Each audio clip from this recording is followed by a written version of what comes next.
Hello বন্ধুরা, আশা করি সবাই ভালো আছেন। আজকে আমি আপনাদের কাছে উপস্থিত হয়েছি অ্যাডোব ইলাস্ট্রেটর এর দ্বিতীয় পার্ট। আজকের পার্টে আমি আলাপ করব artboard, document setup, save as, place এবং এক্সপোর্ট নিয়ে। প্রথমেই আর্টবোর্ড শুরু করব। তা শুরু করার আগে আপনাদের সবার কাছে ছোট্ট একটা রিকোয়েস্ট যে আপনারা যারা এখনও আমার এই চ্যানেলটাকে সাবস্ক্রাইব করেন নাই তারা সাবস্ক্রাইব করবেন এবং পাশে থাকা বেল বাটনকে অন করে রাখবেন। তাহলে আমি যখনই কোনো নতুন ভিডিও করব, নতুন ভিডিও আপলোড করব, সাথে সাথেই আপনারা দেখতে পারবেন এবং আপনাদের বন্ধুবান্ধব যারা আছে, যারা এরা শিখতে আগ্রহী, তারাও এটা দেখতে পাবে। কাজেই আমার রিকোয়েস্ট থাকবে যে আপনারা আমার এই চ্যানেলটাকে সাবস্ক্রাইব করবেন, লাইক করবেন, শেয়ার করবেন। যাই হোক, আমরা প্রথমে শুরু করতেছি আর্টবোর্ড, ফটো অ্যাডোব ইলাস্ট্রেটরের। তা আর্টবোর্ড শুরু করার প্রথমে আমি আমাদের অ্যাডোব ইলাস্ট্রেটরকে ওপেন করে নিচ্ছি।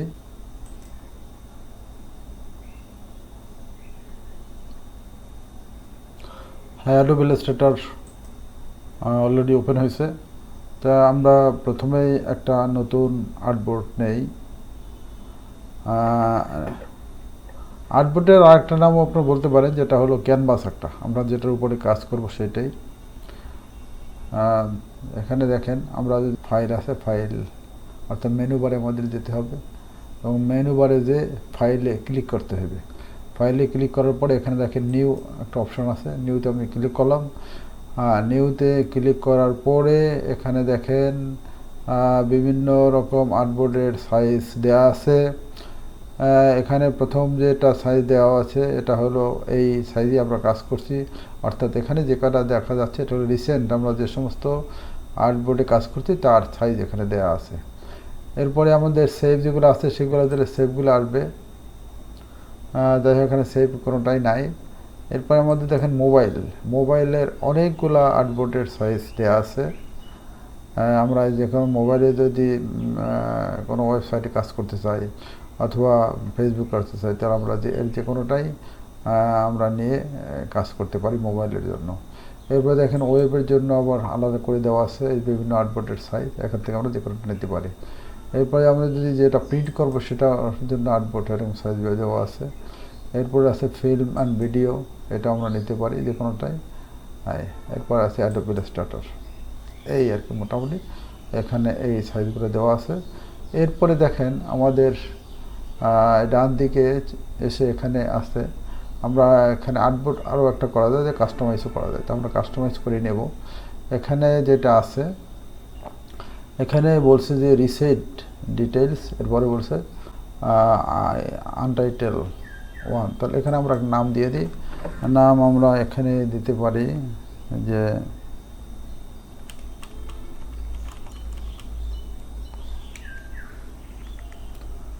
দিয়ে দিলাম বকর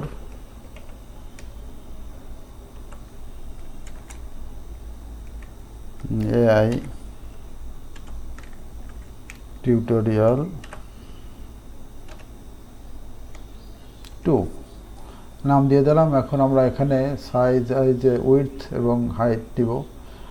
উইডথ এবং হাইট এটা এখানে তার আগে একটু দেখতে হবে। এখানে দেখেন পাশে ইউনিট দেওয়া আছে, আমরা কোন ইউনিটে কাজ করব। এখানে ইউনিটের মধ্যে পিক্সেল আছে, পয়েন্ট আছে, পিকাস আছে, ইঞ্চ আছে, ফিট আছে, ফিট অ্যান্ড ইঞ্চ, তারপর ইয়ার্ড অর্থাৎ গজ, মিলিমিটার, সেন্টিমিটার, মিটার।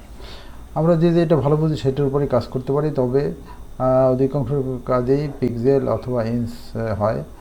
তা আমি এখানে পিক্সেল নিয়ে নিলাম পিক্সেল নেওয়ার পরে আমি এখানে একটা সাইজ দিয়ে দিই। সাইজ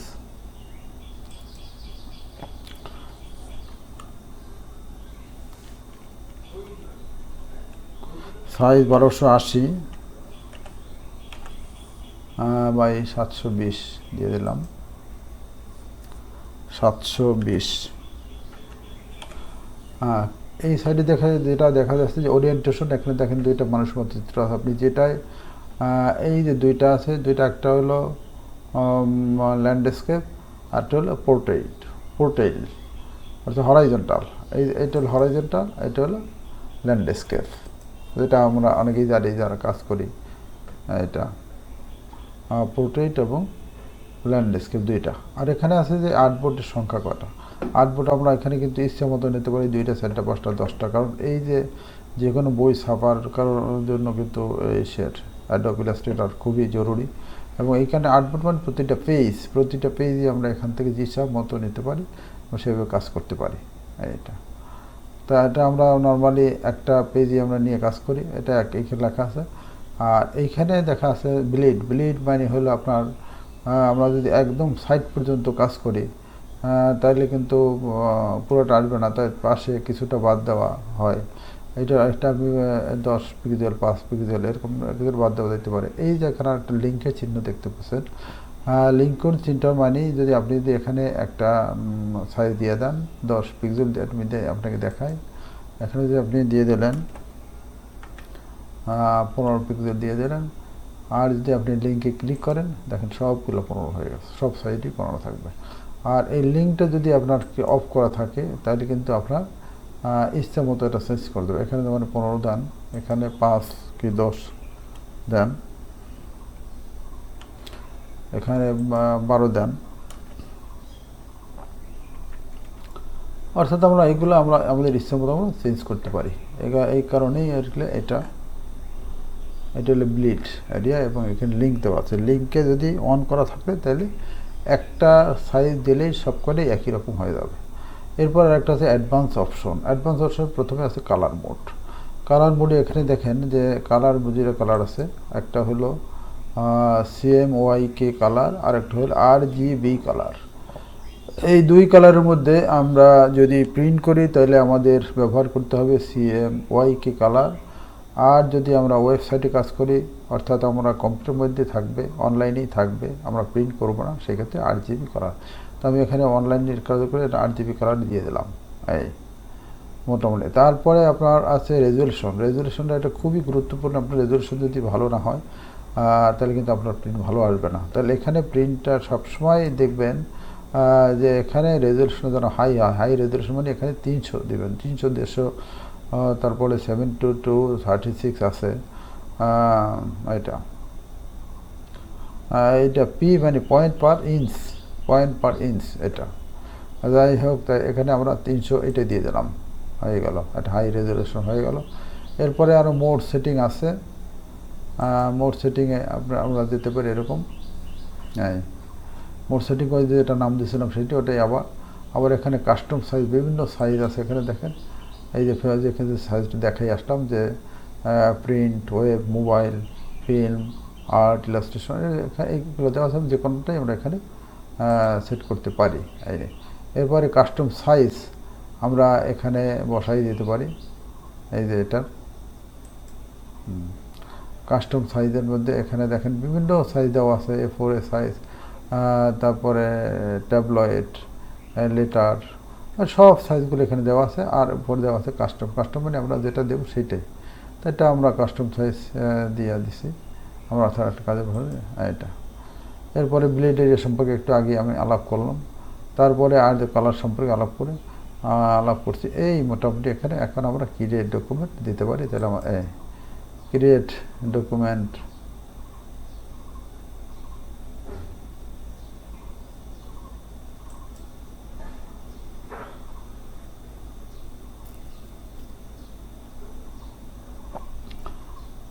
এটা আমি একটু 0 করে দেই এই মুহূর্তে, কারণ এইটা আপনার এই যেটার ব্লেড এরিয়া শুধুমাত্র বিজনেস কার্ডের জন্যই দরকার হয়, আর কোথাও দরকার হয় না। এখানে আমরা এটা 0 করে দিলাম। এটা যেহেতু লিঙ্ক দেওয়া আছে এখানে 0 হয়ে আছে, এই আর কি। এটা আমাদের পিক্সেলে আছে। তারপরে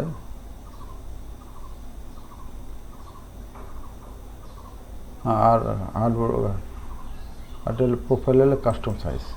এটা কাস্টম সাইজ মানে আমরা ওয়েবের মধ্যে জন্যই করবো। আচ্ছা যাই হোক, এ পর্যন্তই আমাদের হয়ে গেল। তাহলে আমাদের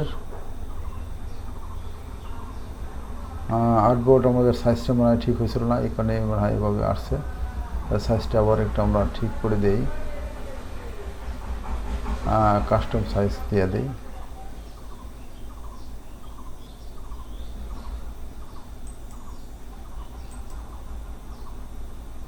এই যে দেখেন এটা ভুল হয়েছে, এটা এরকম আসছে। আচ্ছা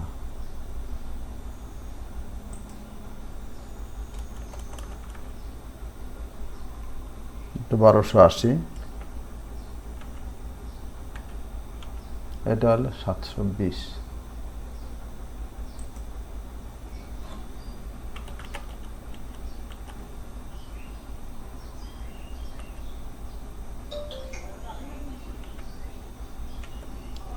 হয়ে গেল। এখন আমরা ক্রিয়েট করি, আমাদের আর্টবোর্ড ক্লিয়ার হয়ে গেল।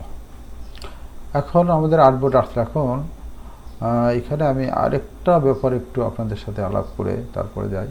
এখানে আমাদের দুইটা আছে আর্টবোর্ড, মানে এটা হলো ক্যানভাস, আর এখানে আমাদের এই যে অ্যাডোব ইলাস্ট্রেটরের আমাদের সামনে একটা স্ক্রিন দেওয়া আছে। এখন এই স্ক্রিনের এটার এই যে কালার যেটা আছে, কালারটা চেঞ্জ করা যায়, এবং এইটার যে আর্টবোর্ডের যে কালার সাদা দেওয়া সেটাও চেঞ্জ করা যায়।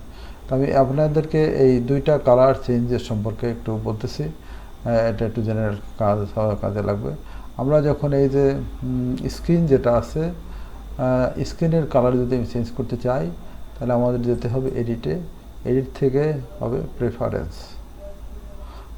প্রেফারেন্স থেকে দেখেন, প্রেফারেন্স থেকে আমাদের যেতে হবে ইউজ ইন্টারফেস,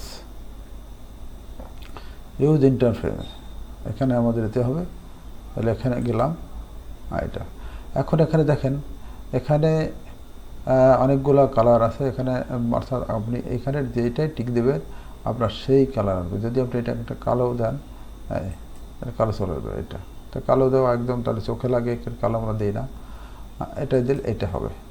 আবার আপনি যদি এখানে ক্লিক করেন তাহলে এটা আসবে, আবার এটা যদি ক্লিক করেন তাহলে একদম সাদা হবে। তো যেহেতু আমরা ক্যানভাসটা সাদা নেই, এখানে আমরা এটা সাদা রাখতে চাচ্ছি না, এটা একদম কালো, এটাও রাখবো না, আমরা রাখবো এই পাশের এটা রাখবো, অর্থাৎ এক ব্রাইটনেসটা কালার থেকে একটু এভাবে রাখবো, এবং এটা ওকে করে দেবো। ওকে করে দিলে আবার এখানে চলে আসতেছে। তাহলে আমরা শিখলাম যে এখান থেকে আমাদের যে স্ক্রিন যেটা আছে, স্ক্রিনের কালার কীভাবে চেঞ্জ করতে হয়। এরপরে আমি আর একটা বলছিলাম যে এখানে এই যে যেটা আমাদের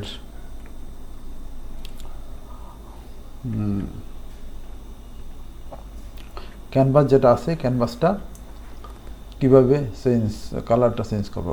ক্যানভাসের কালার চেঞ্জ করার জন্য আপনারা যাবেন, এটা হচ্ছে এই যে ফাইলে আসলাম, ফাইল থেকে দেখেন এখানে আছে এই যে document setup, document colour mode আছে। আমরা কালার মোডে গেলে এটা হলে কোন কালার সেটা দেখায়, আর এখানে ডকুমেন্ট সেটআপে আমরা যাব। ডকুমেন্ট সেটআপে গেলাম, ডকুমেন্ট সেটআপে যাওয়ার পরে এখানে দেখেন এটা ইউনিট পিক্সেলে দেওয়া আছে, এটা 0 করা আছে, মোটামুটি আমরা আগে যেটা করছি সেটাই এখানে দেওয়া আছে। কালার চেঞ্জের জায়গায় আমরা এইখানে আসে এই যে সাদা দেখা যায় হোয়াইট, এটা আমরা ক্লিক করব। এখানে আমাদের সাদা কালার আছে, এটা সাদা, এটা ক্লিক করব।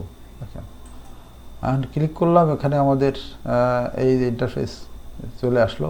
আমরা এখানে যে কালার সিলেকশন করব সেই কালারই নিতে পারবো। আচ্ছা এখানে আমরা মনে করেন আমি যদি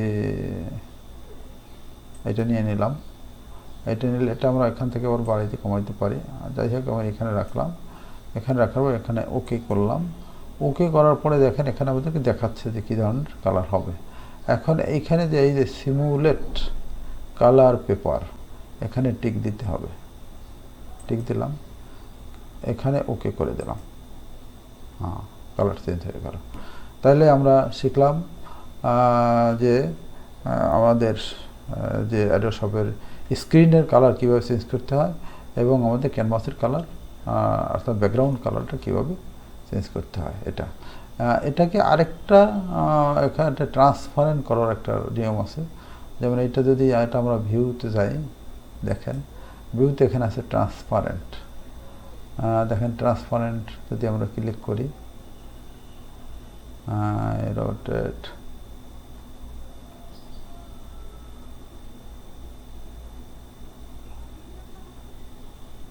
এই যে দেখেন শো দ্য ট্রান্সপারেন্ট গ্রিড। তাহলে আমরা এইটা ট্রান্সপারেন্ট গ্রিডে ক্লিক করলাম, এই দেখেন ট্রান্সপারেন্ট হয়ে গেল। কাজে আমার মনে হয় আমরা এভাবে কীভাবে ট্রান্সফার করতে পারি এটা আমরা বুঝলাম।